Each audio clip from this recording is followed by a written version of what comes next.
শান্ত ঠান্ডা জল মণি নদীতে। নদী হলেও সেটা একটি বড়সড় খালের থেকে অন্য কিছু নয়। বর্ষায় জল টইটুম্পুর হলেও ডিসেম্বরের এই সময়টা জল অনেকটাই কমে যায়। হাতের ডাঁকটা দিয়ে পানা সরানোর কাজ করছে বিমল। এই অচিন্তপুরের ভূমিপুত্র সে। এই অচিন্তপুর আগে হজ পাড়াগাঁয়ের মতো পড়ে থাকলেও মাসখানেক হলো এই মণি নদীর ওপরে কংক্রিট দিয়ে ব্রিজ তৈরির কাজ শুরু হয়েছে। একটু দূরে কমলও নৌকাতে একই কাজ করছে। আজ রাতের মধ্যে পাড়ের কাছে পানাগুলো সরানোর দায়িত্ব এই দুজনের, না হলে ম্যানেজার বাবু টাকা দেবেন না। খুবই কড়া লোক তিনি। ও বিপিন, আর কতটা বাকি রে? এই তো রে, ওই এলো, জড়ো করতেছি, ভোরবেলা তুলবো সব। তোর তো দেখি অনেকটা বাকি রে। কি করছিস? গেঁজা টানিস না কিন্তু। হ্যাঁ, বড় মাতব্বর এলেন কে? তোর মতো নিশারি আমি নাকি রে? তাহারে আছে নাকি দু একটা? আরে না রে ভাই, দুদিন আগে ধরতে পেরে ম্যানেজার সাহেব কি গাল টানা দিলে তুই দেখলি না? আর রাখি ওসব। বিমল হাতের ঠেলায় এক ঝাঁক পানা সরিয়ে কিছুটা দূরে সাঁকড়ার দিকে তাকালো। লণ্ঠনের আলোতে আলিয়ার মতো আলো দেখা যাচ্ছে এদিকে ওদিকে। ঠান্ডা হাওয়ায় গায়ে ছুরি বসছে। গায়ের চাদরটাও যেন ঠান্ডা আটকাতে পারছে না। সে তুই যাই বলিস না কেন, বৃষ্টিটা হলে এখানে অনেকেই ঘুরতে আসবে, আমাদেরও আয় রোজগার অনেকটা বাড়বে। এইসব খুচরো কাজে কতই বা টাকা পয়সা ইনকাম হয়। বিপিন তার দিকে না তাকিয়ে দাঁড় ঠেলতে ঠেলতে বলল, তা যা বলেছিস, আমাদের অচিন্তপুর তো আর কোনো হেলা ফেলা জায়গা নয়। ওই ওই কাঠের সাগরটা, ওটারই তো বয়স প্রায় প্রায় 80 বছর। তবে হ্যাঁ, সিমেন্টের ব্রিজ হলে রায়বাবুদের রায় রোজগার কিছু কমবে। ওটার জন্যই তো এত ঠাটবাট ওদের অচিন্তপুরে। তা যা বলেছিস, শুনেছি নাকি ওরা চেষ্টাও করেছিল যাতে ওই সিমেন্টের ব্রিজটা না হয়। শেষকালে কোনো উপায় না দেখে কলকাতায় গিয়েছি মামলা করতে। এই 3 হপ্তাহ হলো। মণি নদীর পাড়ে এই গ্রামটাকে আধুনিক জগতের সাথে বেঁধে রেখেছে একভাবে এই রায়বাবুদের কাঠের বৃষ্টি আর বিমল ও কমলদের মতো লোকেদের ফেরি নৌকা। ওই কাঠের বৃষ্টি পারাপার হওয়ার টাকা দিয়েই বিশাল দালাল হাঁকিয়েছে ওই রায়বাবুদের পরিবার। ওর জোরেই এই অচিন্তপুরে এক ঠাটবাট জমিয়ে রেখেছে তারা। যদিও বা কাঠের ব্রিজটা তৈরিতে রায়বাবুর বাপের সাথেও এই গ্রামের অনেক লোকই হাত লাগিয়েছিল। জলে ডুবে মৃত্যুও হয়েছিল অনেকজনের সেই সময়, কিন্তু এখন রায়বাবুদের এই বৃষ্টির উপর একছত্র অধিকার জমে গেছে। দাঁড় ঠেলতে ঠেলতে কমলের নৌকার পিছন দিকে চোখ পড়ল বিমলের। দেখলো ডিঙির পিছনে জল যেন নড়ছে। কোনো বড় মাছ তো এই পানার নিচে নেই। কি ব্যাপার? বিপিন, ডিঙির পিছন দিকে দেখ। কি বলছিস? ডিঙির পিছনে আবার কি? বলেই কমল পিছনে দেখলো ডিঙির কাছে এক জায়গায় জল খুব আন্দোলিত হচ্ছে, যেন বড় কোনো মাছ ঘাই মেরে ওঠার চেষ্টা করছে। হঠাৎ বিমল দেখলো একটা কালো মূর্তি জল থেকে উঠে কমলকে নিয়ে আবার জলে লাফ দিল। বিমল ভয় পেয়ে হাঁ করে দাঁড়িয়ে থাকলো। ব্যাপারটা কি ঘটলো তা বুঝতে তার খানিকটা সময় লাগলো। এমন সময় সে দেখলো কালো কিছু একটা জলের মধ্যে দিয়ে তেড়ে আসছে তার দিকে। বিমল মরিবাচি করে দাঁত টেনে টেনে তাড়াহুড়ো করে পাড়ের দিকে যেতে লাগলো। যা হোক করেই তাকে জলের বাইরে যেতে হবে। নৌকো কাদা ভরা পাড়ে ঠিকতেই এক লাফ দিল বিমল। তারপর এক দৌড় দিল ব্রিজের কাজ করতে আসা লোকেরা যেখানে তাঁবু ফেলেছে তার দিকে। ম্যানেজার সুকান্ত ঘোষ অন্যান্য দিনের মতো তাঁবুর সামনে সকল কর্মচারীদের নিয়ে আড্ডা দিচ্ছেন। সারাদিন হাড় ভাঙা খাটুনির পর দিনের শেষে এইটুকু সময়ই তাদের কাটে আড্ডা ও রান্না বান্নার মধ্য দিয়ে। মণি নদী থেকে কিছুটা দূরেই অচিন্তপুর পোস্ট অফিসের সামনেই তাদের তাঁবু। এমন সময় বিমল হাঁপাতে হাঁপাতে দৌড়ে এলো তাদের তাঁবুই। তাকে দেখে সবাই ব্যস্ত হয়ে পড়ল। কি ব্যাপার বিমল, কাজ শেষ হয়ে গেল আর এরা মন্ত্রতন্ত্র হয়ে দৌড়াচ্ছ কেন? ম্যানেজার সাহেব, কি যেন কমলকে জলের তলায় টেনে নিয়ে গেল। জলদি চলেন, আপনি দাঁড়িয়ে থাকবেন না, দয়া করে চলেন, কমলটারে যে নিয়ে গেল।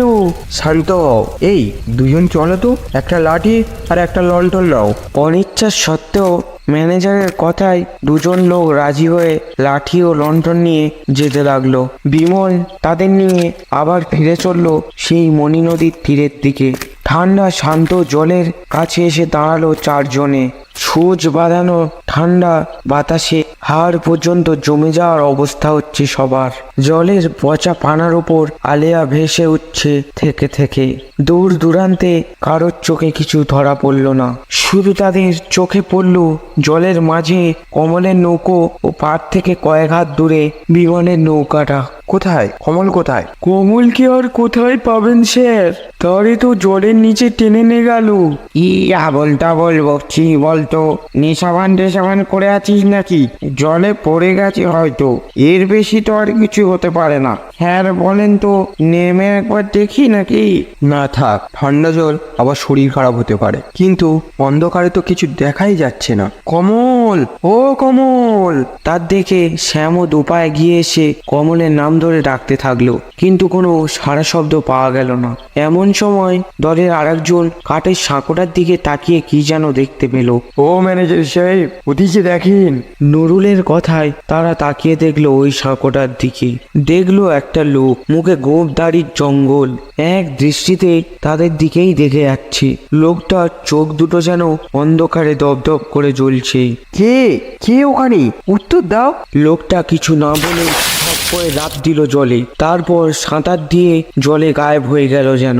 এই সমস্ত ঘটনা দেখে সকলের সিদ্ধারা দিয়ে যেন একটি ঠান্ডা হিমশীত স্রোত বয়ে গেল। লোকটা আর সাঁতার দিয়ে ওপারে উঠল না, যেন জলে গুলে গিয়েছে ছায়ামূর্তিটা। জলের দানব ম্যানেজার বাবু, এই মণি নদীতে জলের দানব বাসা বেঁধেছে। কমল, কমল রে, এই 3 মাস হয়েছে সবে বিয়ে হলো রে। সকলে বিমলের হাহাকার শুনতে লাগলো। কি যে ঘটেছে তাদের মাথায় কিছুই ঢুকলো না। মণি নদীর জল আবার শান্ত হয়ে গেল ধীরে ধীরে। সকাল হতেই নৌকো নিয়ে জাল ফেলে খোঁজ শুরু হলো। বিমল ও আর একটা মাঝি ঘন ঘন জাল ফেলছে। নদীর পাড়ে সমস্ত পাড়ার লোক জড়ো হয়েছে। থানায়ও খবর দেওয়া হয়েছে, কিন্তু অফিসারের কোনো পাত্তা নেই এখনো। পোস্টমাস্টার বুদ্ধিশ্বর বাবুও দাঁড়িয়ে আছে সুকান্ত বাবুদের সাথে। কি করা যায় বলুন তো বুদ্ধিশ্বর বাবু? যা ভয় পাচ্ছিলাম কাল রাতে সেটাই হয়েছে। বিমল সারা গ্রামে রটিয়ে বেরিয়েছে। মণি নদীর জলে নাকি জলের দানব এসে বাঁধা বেঁধেছে, আর কেউ কাজে হাত দিতে চাচ্ছে না। বুদ্ধিশ্বর বাবু কলকাতার মানুষ, কপালের ফেরে এই অচিন্তপুর গ্রামে কাজ করছেন। বিচক্ষণ মানুষ তিনি। সুকান্ত কাজ শুরু করার পর থেকে অনেক সাহায্যই পেয়ে চলেছে তার কাছ থেকে। বুঝতেই তো পারেন, গ্রামের সব লোকজন ভয় পেলে কেউ তো কাজ করতে চাইবে না। মুশকিল হলো, আপনি পারলে গ্রাম পঞ্চায়েতের সঙ্গে একবার কথা বলতে পারেন। সরকারি কাজ না হলে গ্রামের লোকেদেরই ক্ষতি হবে। সে চেষ্টা করিনি ভাবছেন? প্রধান বাড়ি নেই, গয়া গেছে প্রায় 3-4 মাস হলো। এইভাবে চলতে থাকলে রিপোর্ট জমা দিয়ে আমাকে বাড়ি চলে যেতে হবে। চাকরিটাও নিয়ে টানাটানি বেঁধে যাবে। দেখেন যা ভালো বোঝেন, তবে একটা কাজই করতে পারেন। যদি আপনি এইসব কাজে বিশ্বাস রাখেন তো তবে। কাল রাতে যা দেখেছি তাতে আর কোনো কিছুতে অবিশ্বাস করা যায় না। বলুন আপনি। দেখেন, এই সাঁকোর ইতিহাসটা আমার কিছু অনেকটা জানা আছে। অনেক মানুষ নাকি এটা বানানোর সময় মারা গিয়েছে। পারলে আপনি কয়েকজন বিদ্যার সঙ্গে আলোচনা করতে পারেন। অলৌকিক ব্যাপার যদি কিছু হয়, পারলে তারা সমাধান করতে পারেন। সুকান্ত আর কিছু বলল না। কি করা যায় তার মাথায় কিছুই ঢুকছে না। লোকজন কাজ না করলে কি করে তার কাজটা হবে সে বুঝে উঠতে পারল না। অনেক বেলা অবধি কমলের দেহ খোঁজার কাজ চললেও অবশেষে কিছুই পাওয়া যায় না। ধীরে ধীরে দুপুর গড়িয়ে সন্ধে নেমে এলো। সবাই নদীর পাড় ছেড়ে যে যার নিজের নিজের বাড়িতে চলে গেল। নদীর পাড়ে শুধুমাত্র সুকান্ত ও পোস্টমাস্টার বুদ্ধিশ্বর বাবু দাঁড়িয়ে আছেন। জলে চাঁদের আলো চিকচিক করছে। অন্ধকারে জলের ওপর আলেয়া ভেসে উঠছে থেকে থেকে। দেখে মনে হচ্ছে জলে ডুবে যাওয়া মানুষগুলোর আত্মা চারিদিকে ঘুরে বেড়াচ্ছে আলেয়ার মতো। চলুন তবে ফিরে যাই, ঠান্ডায় গা শিরশির করছে। চলুন আর কি, দেখি কাল লেবারদের সাথে কথা বলে কি বলে। তারা কাজ করবে কি করবে না তার কোনো ঠিক নেই, যদি বলে কয়ে কাজ শুরু করা যায়। চলুন। বুদ্ধিশ্বর বাবু ও সুকান্ত ধীরে ধীরে ওই পথ ধরে এগিয়ে চললেন। বিমলের কথায় গ্রামে বেশ আতঙ্ক ছড়িয়েছে বোঝা যাচ্ছে। আগে কয়েকজন লোককে লন্ডন হাতে রাস্তায় দেখা যেত, আজ যেন কেউ আর বাড়ির বাইরেই বার হয়নি। একটা ভাঙা কুড়ে ঘরের পাশ দিয়ে যেতে যেতে হঠাৎ বেনুবাবু থমকে দাঁড়িয়ে গেলেন। সুকান্ত থামলো তার দেখা দেখি। কি হলো, কি থেমে গেলেন? থামুন দেখি, দেখুন তো ওইদিকে দুজন লোক যাচ্ছে না, টর্চটা নেবান একটু। তারাপদ ঝপ করে টর্চটা লিভিয়ে দিল। দুজনে অন্ধকারে ভূতের মতো দাঁড়িয়ে থাকলো। দেখলো সত্যিই দুটো লোক নিব নিব লন্ডন হাতে চলেছে মণি নদীর দিকে। লোকজনের একজনের মুখ দেখে যেন আকাশ থেকে পড়লেন বুদ্ধিশ্বর বাবু ও সুকান্ত। কমল না? কি ব্যাপার বলুন তো ও বুদ্ধিশ্বর বাবু? হ্যাঁ, খুবই গভীর ষড়যন্ত্র হচ্ছে হে সুকান্ত। এখানে কি করা যায় বলো তো? চলুন তো গিয়ে দেখি কি ব্যাপার। সারা গ্রাম যেখানে ভয়ে দরজায় খিল দিয়ে বসে আছে, সেখানে এরা। চলুন দেখি। খুব সন্তর্পণে বুদ্ধিশ্বর বাবু ও সুকান্ত বাবু চললেন সেই নদীর ধারে। এই রকম সময় গ্রামের আরো দু চারজনকে ডাকতে পারলে খুব ভালো হতো, কিন্তু সে সুযোগ নেই। কিছুক্ষণের মধ্যে বুদ্ধিশ্বর বাবু ও সুকান্ত এসে পৌঁছালেন সেই নদীর ধারে। বেজায় শীতল ঠান্ডা দিচ্ছে সেখানে, জল বরাবরের মতোই শান্ত। সুকান্ত হাতের টর্চটা তুলে চারিদিকে দেখতে লাগলো। কমল ও তার সাথের লোকটার কোনো চিহ্নই পাওয়া যাচ্ছে না। কি ব্যাপার বলুন তো বুদ্ধিশ্বর বাবু? এদিকেই তো এলো, সব গেল কোথায়? হ্যাঁ তাই তো। আচ্ছা, আমাদের এটা চোখের ভুল হলো না তো? ওটা কমলই ছিল তো? কি জানি কি ভুতুরে কাণ্ড হচ্ছে যে কিছু বুঝতেই পারছি না। এমন সময় বুদ্ধিশ্বর বাবু সেই কাঠের সাঁকোটার দিকে তাকালেন। সুকান্ত ওদিকে দেখো। সেখানে যেন কেউ দাঁড়িয়ে আছে বলে মনে হলো তার। তারাপদ সেই ব্রিজের দিকে টর্চ উঁচু করে দেখার চেষ্টা করলো। দেখলো একটা লোক সাঁকোর ওপরে দাঁড়িয়ে আছে। কে কে রে? কমল নাকি? দাঁড়া বলে সে দৌড়তে লাগলো সেই সাঁকোটার দিকে। মাথায় যেন খুন চেপে গেছে তার। বুদ্ধিশ্বর বাবুও কিছু না ভেবে তার পিছু নিলেন। দুজনে সাঁকোর উপরে উঠে কিন্তু কিছু দেখতে পেলেন না। সাঁকোর মাঝখানটা যথারীতি ফাঁকা। দাঁড়িয়ে সুকান্ত হাঁপাতে হাঁপাতে বলল, নির্ঘাত মানুষ উল্টো দিকে দৌড় দিল। কি ব্যাপার ঘটছে? আমার মাথায় কিছুই ঢুকছে না। আপনার মাথায় কিছু ঢুকবেও না। কথাটা শুনে দুজন চমকে উঠে সাঁকোর উল্টো দিকে তাকালো। দেখলো কমল ও আর একটা লোক কখন যেন লাঠি হাতে এখানে এসে দাঁড়িয়েছে। কমল, এখানে কি হচ্ছে আমাকে একটু খুলে বলবি? আমি বলার কে? যা বলার উনিই বলবেন। কে কে বলবে? বলা মাত্রই পিছন থেকে তাদের মাথার উপরে দুটি লাঠির ঘা বসলো। কি ঘটলো বোঝার আগেই বুদ্ধিশ্বর বাবু ও সুকান্ত জ্ঞান হারালেন। অনেকক্ষণ পরে লোকজনের কথাবার্তায় শুনে চোখ খুলল সুকান্ত। তার মাথা বেয়ে তখন লাল রক্তের ধারা বয়ে চলেছে। চোখ খুলেই শরীর হিম হয়ে গেল তার। একটা খুঁটির সাথে তাকেও বুদ্ধিশ্বর বাবুকে পিচ মোড়া করে বাঁধা। সামনে আগুন জ্বলছে ধিক ধিক করে। আগুনের ওপাশে মোটাসোটা করে অপরিচিত একজন লোক দাঁড়িয়ে তাদের দিকেই দেখছে। কি বাবুরা, জ্ঞান ফিরল? কে কে আপনি? কমল, এখানে কি হচ্ছে? কি চাওটা কি তোমরা? বিপিন আর কি বলবে, আমি বলছি। ওই সাঁকোটা এই অচিন্ত পুরো ওপারের সাথে যোগাযোগের কাজ করছে প্রায় ধরেন গিয়ে 80 বছর হবে। হঠাৎ আপনারা এলেন আর এসেই সিমেন্টের ব্রিজ বানাবেন। হ্যাঁ, মগের মূল্য নাকি? সাঁকোটা বানাতে আমার বাপ কত মেহনত করেছে জানেন আপনারা? জানেন না? তাই এই নদীর ওপরে শুধু আমাদের রাজত্ব, বুঝলেন? তা যা বলেছেন কর্তা, তাই জন্যে তো আমি আর মাখন সেই দিন জলের তলায় যাওয়ার খেলাটা দেখালাম। মাখন পাক্কা সাঁতারো, জলের তলায় দিয়ে লাফ দিয়ে আমার নিয়ে জলের ভেতরে ঢুকে গেল। বিমল ভয়ের চোটে গ্রামেতে লটিয়ে দিল মণি নদীতে দানব এসেছে। হ্যাঁ, অবশ্য সব কর্তারই বুদ্ধি। আজও আমরা এসেছিলাম নদীর ধারে সবাইকে ভয় দেখাতে, তার মধ্যে আপনারা এসে হাজির। বুদ্ধিশ্বর বাবু সুকান্ত বুঝলেন কি ধূর্ত শিয়ালের মতো বুদ্ধি খাটিয়ে এত কিছু ঘটিয়েছে এই রায়বাবু। আজ তারা একরকম নিজেরাই এই ফাঁদে আটকা পড়েছেন। কিন্তু রায়বাবু, আমি যেটুকু জানি আপনার বাবা সাঁকো তৈরি করতে এই গ্রামের লোক অনেকেই সাহায্য করেছে। কত মানুষ জলে ডুবেও তো মারা গিয়েছিল। এটাকে আপনি আপনার নিজের সম্পত্তি বলতে পারেন না। তার কথা শেষ হতে না হতেই মাখন তখনই এক লাঠি বসালো তার কাঁধের উপরে। কর্তার ওপর কথা বলিস, কি রে ম্যানেজার, তোরও ওষুধ লাগবে নাকি? রায়বাবু রাগে কড়কড় করতে করতে দুপা এগিয়ে এলেন। বুদ্ধিশ্বর বাবুর কথায় তার হাতে ঘা লেগেছে, চোখে খুনি দৃষ্টি। হিস হিস করে বিষধর সাপের মতো বললেন, যারা বলেছিল তারা কি বাঁচাতে আসবে নাকি তোদের? তারা তোদেরকে মেরে ওদের কাছেই পাঠাবো, দেখি কোন জলের ভূত আমাকে আটকায়।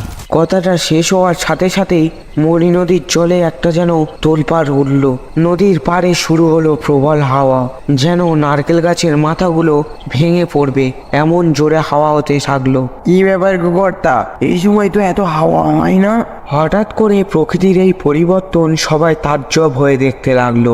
রায়বাবুও যেন হঠাৎ ঘটতে থাকা এই তাণ্ডব দেখে অবাক হয়ে গেছেন। এমন সময় সবার চোখের সামনে ঘটতে থাকলো এক ভয়ানক ঘটনা। উথাল পাতাল হওয়া জলের মধ্যে দিয়ে উঠে আসতে থাকলো এক এক ভয়ঙ্কর ছায়ামূর্তি। পচা গলা দেহ সবার। সাঁকো তৈরি হওয়ার সময় এরাই মণি নদীর জলে ব্রিজ তৈরির কাজের জন্য প্রাণ দিয়েছিল। রায়বাবু ও তার দলবল যেন হতবাক হয়ে দাঁড়িয়ে থাকলো সেইখানে। দৌড়ে পালাবার বা কিছু করার মতো ক্ষমতা রইল না তাদের মধ্যে। ছায়ামূর্তির দল এক পা দুপা করে এগিয়ে এলো তাদের দিকে। সবার আগে কমল দৌড়তে গেল গ্রামের দিকে। কয়েক পা যেতেই পিছন থেকে একটি হাত এসে পড়ল তার মাথার ওপরে। হির হির করে টেনে নিয়ে যেতে থাকলো তাকে মণিনিধির দিকে। রায়বাবু ততক্ষণে পকেট থেকে পিস্তল বার করে ফেলেছেন। ছায়ামূর্তিগুলোর দিকে পিস্তল তাক করে তাদেরকে ভয় দেখানোর চেষ্টা করছেন, কিন্তু ক্ষণিকের জন্যই চলল তার এই আস্ফলন। এক এক করে ছায়ামূর্তি ধরতে থাকলো তার দেহটাকে। প্রবল চাপে যেন তার চোখ দুটো ঠিকরে বেরিয়ে আসতে লাগলো। কি ঠান্ডা হাত রে! হপাস করে এক শব্দে সুকান্ত তাকিয়ে দেখলো মাখন যেন ভয়ে কখনো অজ্ঞান হয়ে পড়ে গিয়েছে। রায়বাবুর প্রাণহীন দেহটাকে নিয়ে চলল সেই ছায়ামূর্তিগুলো নদীর দিকে। তাদের মুখে যেন পরিতৃপ্তির হাসি। এক সময় এরাই এই গ্রামবাসীদের জন্য এই জলেই প্রাণ দিয়েছিল। আবার আজকেরও তারা এই গ্রামের শান্তির জন্য জল থেকে উঠে আসতে বাধ্য হয়েছিল। ভোর ভোর হয়েছে তখন। কয়েকজন কর্মচারী ম্যানেজার বাবুর খোঁজ করতে বেরিয়ে পড়েছিলেন। রাতের বেলায় নদীর পাড়ে আসতে ভয় হচ্ছিল তাদের, তাই ভোরবেলায় আসার কথা ভাবলেন তারা।